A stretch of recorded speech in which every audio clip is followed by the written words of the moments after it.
Halo, Assalamualaikum warahmatullahi wabarakatuh.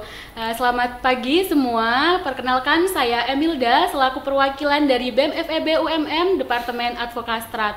Nah, pada podcast kali ini di mana kami dari Departemen Advokastrat menyampaikan beberapa teknis terkait meja advokasi. Tapi pada podcast kali ini saya tidak sendiri, ditemani dua teman saya nih. Perkenalkan, Mas. Oke, baik, terima kasih Emilda. Perkenalkan, nama saya Muhammad Fatur Rahman. Saya selaku daripada Ketua Departemen Advokastrat yang memang menghadiri acara hari ini untuk membahas daripada seputar aspirasi ya Mbak Emilda ya. Baik, Mas satunya boleh perkenalkan diri? Iya, perkenalkan nama saya Muhammad Iskandar, perwakilan dari Senat Fakultas Ekonomi dan Bisnis. Baik, terima kasih atas waktunya Mas Fatu dan juga Mas Kandar selaku lembaga legislatif. Nah, saya sebagai perwakilan dari Advokastrat nih menyampaikan bahwa tujuan dari diadakannya ini yaitu menyampaikan aspirasi mahasiswa, yaitu memberikan wadah bagi mahasiswa untuk menyampaikan aspirasi, ide dan pemikiran mereka terkait isu-isu yang ada di kampus, dan juga memfasilitasi pertukaran informasi dari lembaga intra yaitu maupun eksekutif dan juga legislatif. Nah, sebelum memasuki inti nih, kemarin dari lembaga legislatif sendiri sudah menyebarkan data-data ya untuk mereka menyalurkan aspirasi mereka, dan hasilnya kita sudah mentabulasikan, dan secara umumnya hasilnya yaitu 80% mereka mengeluh terkait fasilitas, baik itu fasilitas bergerak dan juga non bergerak, dan juga tentang kinerja dosen seperti itu. Nah, untuk dari Mas Fatur sendiri nih sebagai lembaga eksekutif sendiri, bagaimana nanti teknisnya yang akan kita bawakan di meja advokasi seperti itu? Oke, baik. Mungkin kita agak santai aja Mbak Emilda buat bahasnya. Jadi memang buat daripada teknisnya sendiri itu jelas pasti ada beberapa alur yang kita lakuin. Kalau misalkan memang teman-teman SEFA fokusnya di legislatifnya, kita fokusnya di pengeksekusiannya. Gimana caranya aspirasi daripada mahasiswa ini bisa tersampaikan ke birokrasi kampus. Memang kemarin buat melalui daripada tahapan ini sifatnya kita berkolaborasi, tidak hanya dari teman-teman SEFA tapi kemudian juga dari teman-teman HMPS, mulai dari tataran HMPS manajemen, kemudian akuntansi, ekonomi pembangunan. Nah, melalui daripada forum diskusi itu coba kita diskusikan daripada hasil data yang nantinya akan dijelaskan oleh SEFA mengenai daripada alurnya, itu coba kita tabulasikan yang akhirnya melahirkan daripada grand issue umum. Dan memang kemarin buat secara umumnya kita melihat bahwasannya mahasiswa ekonomi Fakultas Ekonomi dan Bisnis ini banyak mengeluhkan mengenai daripada fasilitas bergerak dan fasilitas non bergerak. Maka dari itu, coba dari kami Advokastrat merancang daripada dialog dekanat atau penyampaian aspirasi yang tadinya udah kita tabulasi itu berada di tanggal 31 Mei ini. Nah, mungkin nanti ada beberapa dari perwakilan lembaga intra, kemudian juga ada beberapa perwakilan dari teman-teman mahasiswa yang nantinya juga akan menyampaikan aspirasinya secara langsung terhadap birokrasi kampus. Jelas outputannya yang pengen kita titik beratkan sebenarnya ada di penanggapan daripada birokrasi kampus. Karena sifatnya kan aspirasi ini sudah menjadi permasalahannya umum kalau menurut saya ya. Karena setiap mahasiswa pasti punya aspirasi untuk kampusnya sendiri. Entah itu mengenai daripada fasilitas, kemudian kinerja dosen, maupun itu keuangan yang sekarang ramai dibicarakan juga di universitas lain. Nah, mungkin kalau untuk dari eksekusinya kurang lebihnya sejauh ini buat perjalanan daripada aspirasi mungkin baru di tahap persiapan lah ya, mungkin istilahnya di tahap persiapan kita coba buat melakukan dialog dengan dekanat. Mungkin nanti selebihnya buat alur daripada aspirasinya mulai daripada penjaringan, kemudian daripada tahap pentabulasian, kemudian daripada privacy yang dijaga sama teman-teman SEFA. Nanti mungkin selebihnya bakal dijelasin sama Mas Kandar. Terima kasih Mbak Imelda. Baik, terima kasih untuk Mas Fatul selaku eksekutif ya.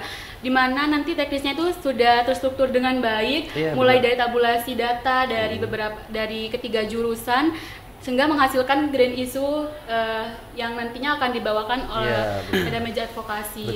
Dan juga sudah dijelaskan bahwa nantinya akan dilaksanakan pada 31 Mei ya, bulan ini. Ya, baik. Untuk Mas Kandar nih selaku lembaga legislatifnya, gimana sih nanti alurnya kita ketika kita melakukan meja advokasi bersama jajaran dekanat maupun birokrasi kampus gitu. Oke, izin ya.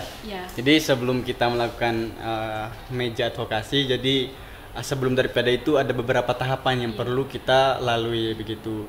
Nah, tahapan yang pertama itu terkait dengan kita ini mengumpulkan daripada aspirasi-aspirasi dari mahasiswa, di mana melalui daripada link-link yang sudah disebarkan itu dibantu oleh teman-teman BEM maupun teman-teman HMPS lainnya untuk mengumpulkan daripada daripada apa namanya aspirasi dari mahasiswa tersebut. Nah, setelah daripada itu ketika kita sudah mengumpulkan dari aspirasi mahasiswa, lalu kita olah data-data yang sudah kita kumpulkan. Setelah kita olah, nanti akan menemukan daripada apa sih yang menjadi keluh kesah daripada mahasiswa, entah itu mengenai dari fasilitas, dari kinerja dosen maupun dari hal-hal lainnya. Jadi ada beberapa permasalahan yang dimiliki oleh mahasiswa, begitu. Nah, setelah daripada itu teman-teman legislatif ataupun teman-teman SEFA dan teman-teman BEM lainnya mencoba untuk membahas daripada isu yang sudah dikumpulkan. Nah, setelah itu kita menemukan bagaimana stimulus ataupun apa sih yang perlu kita bawa ke dialog dekanat nantinya, ataupun yang perlu kita sampaikan ke dekanat, seperti itu. Setelah kita melakukan pengolahan data dan lain sebagainya, dan juga sudah menemukan grand issue dan grand design yang perlu kita bawa nanti, lalu kita maju ataupun bisa berkomunikasi melalui dialog dekanat tersebut. Kita sampaikan di sana bagaimana sih aspirasi ataupun kebutuhan-kebutuhan mahasiswa pada saat ini, apa yang menjadi permasalahannya. Kita sampaikan semua. Dan juga sembari kita menyampaikan itu perlu ada data yang konkret begitu untuk mendukung daripada penyampaian kita, dan juga argumen-argumen yang kita yang kuat begitu, supaya nanti dari pihak dekanat juga mempercayai bahwasanya oh betul benar adanya keluh kesah daripada mahasiswa tersebut, seperti itu. Mungkin seperti itu. Oke.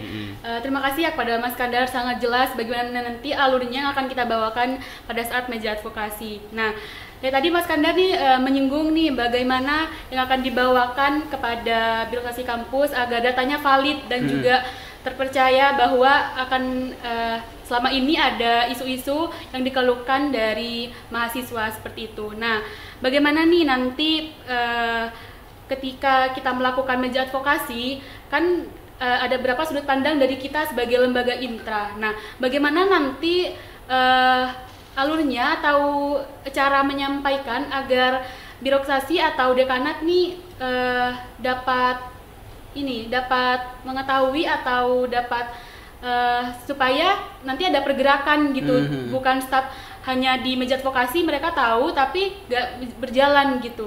Nah, bagaimana nanti stepnya gitu? Apakah ada dari Mas Kandar sendiri selaku legislatif untuk melakukan pergerakan dari pihak kampus seperti itu? Oke. Yang pertama yang perlu kita lakukan sebenarnya itu kita mengkomunikasikan dulu ke pihak dekanat, yang dimana kita mau menyampaikan aspirasi daripada mahasiswa, itu yang pertama. Lalu kita adain forum ataupun salah satu alternatif yang perlu kita sampaikan, ataupun ada wadah begitu untuk ruang penyampaian aspirasi tersebut. Nah, wadah ini itu sudah dirancang dan sudah mau diadakan oleh teman-teman BEM gitu pada tanggal 31 ya kalau nggak salah. Iya, benar. Iya, tanggal 31. Nah, melalui daripada wadah tersebut kita menyampaikan secara secara jujur maupun tidak ada yang ditambah, tidak ada yang dikurangi. Kita sampaikan daripada aspirasi maupun permasalahan mahasiswa itu seadanya. Nah, setelah kita menyampaikan apa kira-kira tanggapan ataupun solusi yang perlu dilakukan oleh pihak dekanat ataupun pihak birokrasi, itu juga perlu kita tanyakan. Bukan hanya saja kita menyampaikan lalu udah selesai begitu. Kita perlu ada tanggapan. Apa sih menjadi jawaban daripada permasalahan ini? Nah, kalau semisal ada jawaban dari permasalahan ini, lalu apa yang menjadi tindak lanjut dari pihak birokrasinya? Kira-kira akan memperbaiki secara fasilitasnya, ataupun kan biasanya di tiap-tiap jurusan kalau udah mau sampai akhir semester pasti adanya namanya itu evaluasi dosen. Nah, melalui hal-hal tersebut data-data kita juga tapi bisa membantu daripada adanya evaluasi dosen, daripada kinerja dosen dan lain sebagainya. Harapannya seperti itu. Nah, setelah itu ada perbaikan-perbaikan setelah kita melakukan advokasi tersebut. Nah, setelah itu juga kita tidak sampai hanya kepada sudah menemukan solusi lalu nanti akan ada tindak lanjut dari pihak birokrasi. Lalu kita diam, lalu kita sudah berhenti di situ. Harapannya jangan begitu. Kita mengontrol dan mengawasi kira-kira ada nggak perubahan setelah kita melakukan dialog dekanat tersebut. Mungkin seperti itu. Oke. Baik, berarti nanti ketika kita sudah selesai nih meja advokasi dan juga diterima data-datanya oleh pihak birokrat. Nah, kita nih sebagai mahasiswa bukan hanya menyampaikan aspirasi, tapi kita menginginkan perubahan seperti itu. Nah, apakah dari lembaga legislatif itu benar-benar memantau bahwa misalkan nih ada kursi gitu. Nah, apakah itu dalam sebulan 2 bulan ada perubahan atau tidak? Apakah dalam bagi lembaga intra itu benar-benar mengawasi itu atau bagaimana? Iya, mungkin aku dulu ya. Iya, silakan. Sebenarnya perlu untuk kita memantau setelah kita melakukan dialog dekanat, sangat-sangat penting. Nah, kalau semisal hasil daripada solusi yang diberikan oleh dosen bahwasanya kita nanti akan memperbaiki adanya fasilitas yang entah itu kekurangan siklus udara, kursi, proyektornya ada beberapa yang bermasalah dan sebagainya. Nah, kita perlu juga untuk memantau itu. Apakah betul dari pihak birokrasinya ini memperbaiki dan memperbarui daripada fasilitas yang ada. Nah, kalau semisal belum ada sama sekali, lalu kita maju lagi.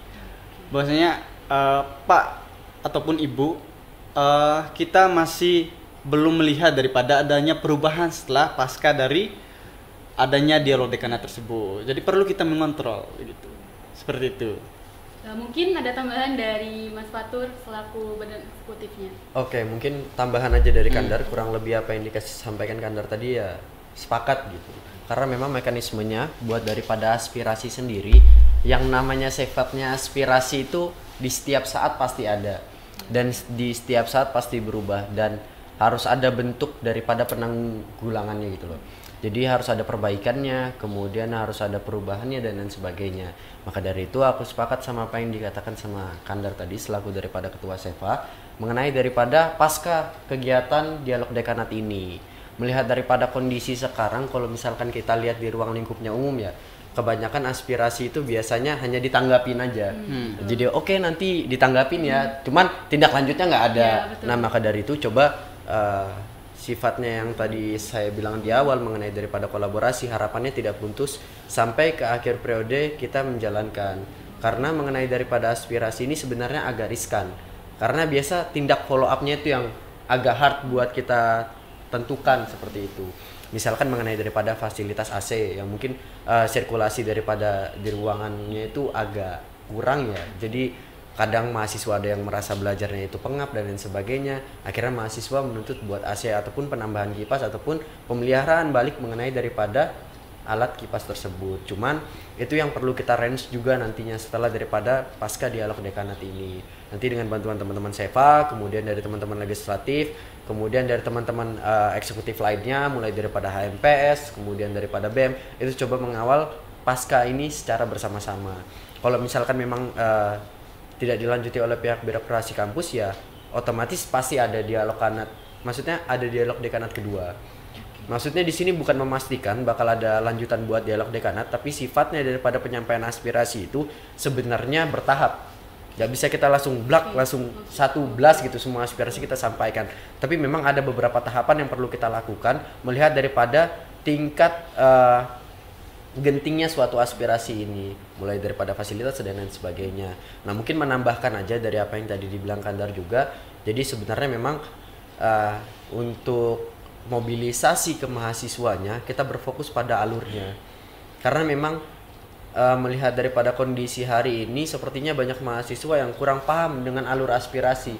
Ketika mereka punya aspirasi, mereka bingung mau nyampaikannya kemana.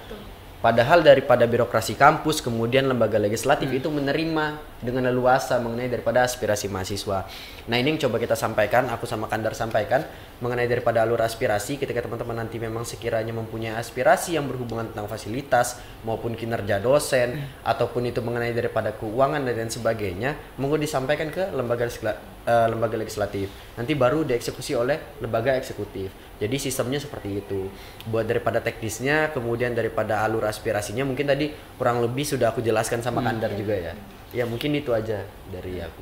Terima kasih. Oke, sudah jelas. Tapi sedikit nyambung nih. Tadi Mas Fatur bilang bahwa kita memfasilitasi apapun aspirasi yang dikeluhkan oleh mahasiswa. Tapi nih banyak teman-teman saya temui dalam fakultas ini. Mereka ingin menyampaikan, mereka ingin berkeluh kesah, tapi sudah disediakan forumnya. Tetapi mereka itu takut gitu karena identitasnya bakalan tercemar gitu. Kan ada misalkan ada NIM atau identitas lain gitu.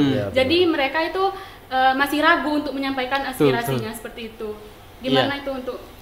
Iya, sebenarnya itu hal yang paling umum ya yang takut dialami oleh mahasiswa ketika dari teman-teman mahasiswa ini sudah menyampaikan aspirasi dan sebagainya. Oh, ternyata datanya bocor begitu. Diketahui lah begitu. Nah, setelah itu nanti akan berpengaruh kepada perkuliahannya mereka. Ketakutannya seperti itu.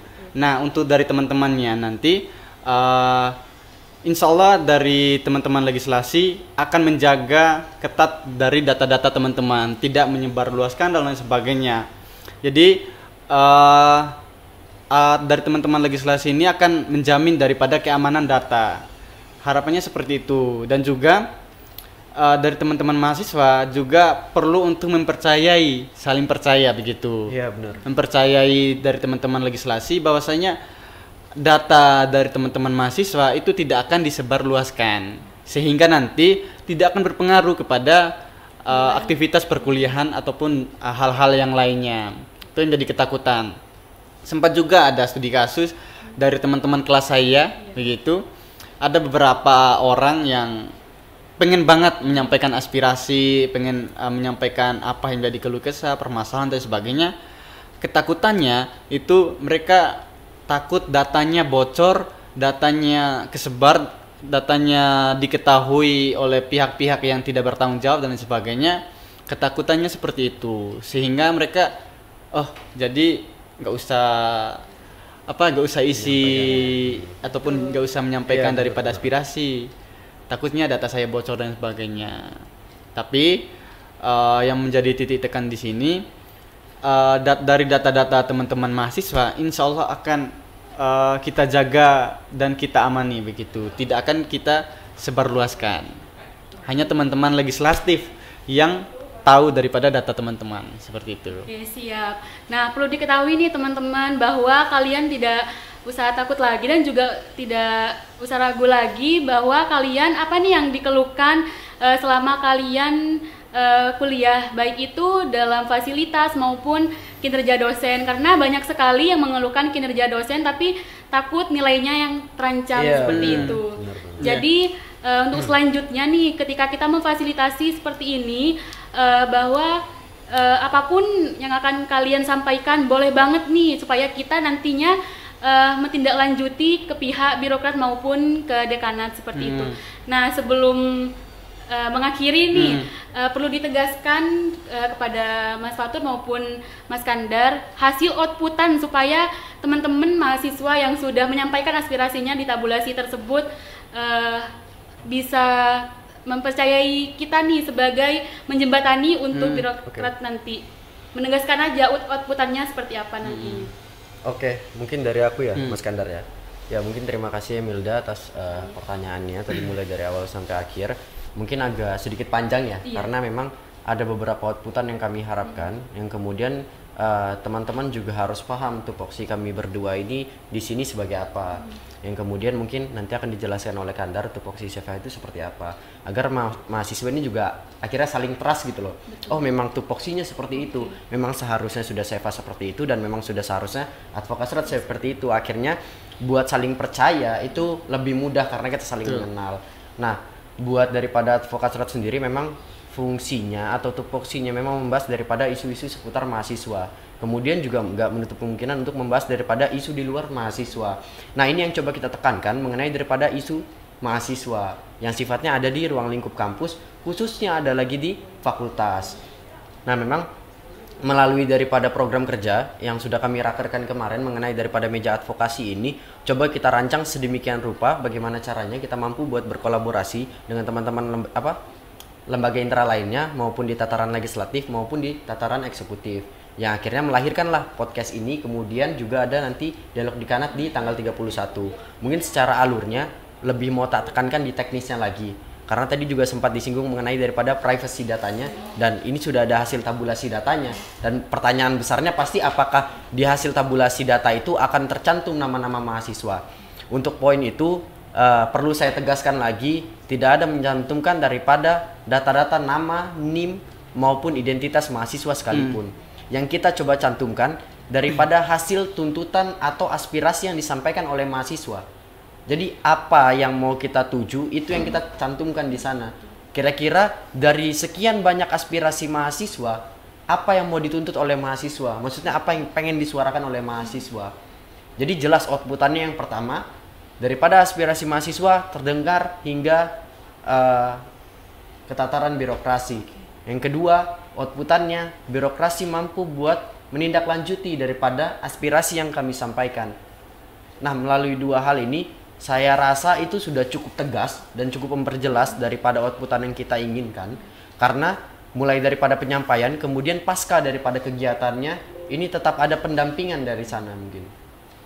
Mungkin kurang lebihnya mengenai daripada outputan dan penjelasan mengenai daripada Departemen Advokasrat, kemudian daripada alurnya sudah cukup jelas. Mungkin nanti kurang lebihnya kalau misalkan masih ada pertanyaan atau kebingungan daripada mahasiswa, mungkin bisa langsung menghubungi kalau misalkan saya ke IGB mungkin ya, karena kita hubungannya secara kelembagaan gitu kan. Atau mungkin nanti bisa langsung PC saya pribadi melalui daripada entah nanti dapat nomornya dari anggota BEM dan lain sebagainya. Buat segala pelayanan, pertanyaan dan lain sebagainya, saya menerima seluas-luasnya. Mungkin itu aja, terima kasih. Baik, sudah jelas ya. Untuk Mas Kandar sendiri, apakah ada tambahan untuk outputannya? Apakah sudah? Iya, mungkin dikit aja ya, karena sudah panjang lebar yang dijelaskan oleh Fatur tadi. Mungkin nanti harapannya outputan daripada kita menyampaikan aspirasi mahasiswa ini, harapannya ada yang namanya perubahan ataupun ada yang namanya perbaikan. Dimana sangat riskan sekali kalau semisal kita sudah menyampaikan aspirasi yang jadi permasalahan mahasiswa, ternyata tidak ada tindak lanjuti daripada pihak birokrasi. Dan juga nantinya juga mungkin menginformasikan juga ya teman-teman, kalau dari pihak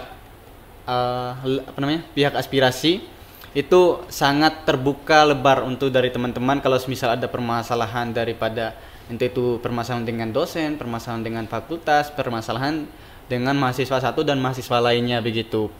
Dan juga kami sangat terbuka sangat lebar untuk bagaimana cara kita menangani daripada permasalahan-permasalahan tersebut. Kalau misal permasalahan-permasalahan tersebut kurang mampu ditangani oleh teman-teman SEFA, lalu nanti teman-teman SEFA akan mengkomunikasikan kepada pihak-pihak yang bisa dibilang mumpuni dalam menyelesaikan permasalahan-permasalahan tersebut, seperti itu. Dan juga kami juga masih membuka sampai kapanpun terkait dengan aspirasi, entah itu besok, lusa, dan seterusnya. Kalau misal dari teman-teman mahasiswa ada yang namanya permasalahan dan sebagainya, monggo disampaikan begitu. Nanti kita akan insya Allah cepat menindaklanjuti. Kalau misal itu dirasa masalah yang urgent banget, kita cepat untuk menindaklanjuti hal tersebut. Seperti itu, Mbak. Oke, terima kasih kepada Mas Kandar. Saya selaku perwakilan dari mahasiswa sangat berterima kasih karena sudah memfasilitasi untuk menyuarakan aspirasinya gitu. Nah, tak terasa kita sudah di penghujung, bahwa saya mau menyampaikan ya bahwa hasil outputannya ini dari tabulasi kemarin kita pertukaran informasi di sini untuk menyampaikan teknis dan juga alurnya. pada podcast ini untuk dibawakan nanti pada meja advokasi dengan jajaran dekanat maupun birokrasi, dan kemudian ditindaklanjuti bagaimana semestinya gitu. Oke, terima kasih kepada Mas Fatu dan juga Mas Kanda sudah meluangkan waktunya. Siap. Semoga harapan kami dapat terlaksana dan juga dapat diterima oleh birokrat. Kurang lebihnya mohon maaf. Wassalamualaikum warahmatullahi wabarakatuh. Waalaikumsalam warahmatullahi wabarakatuh.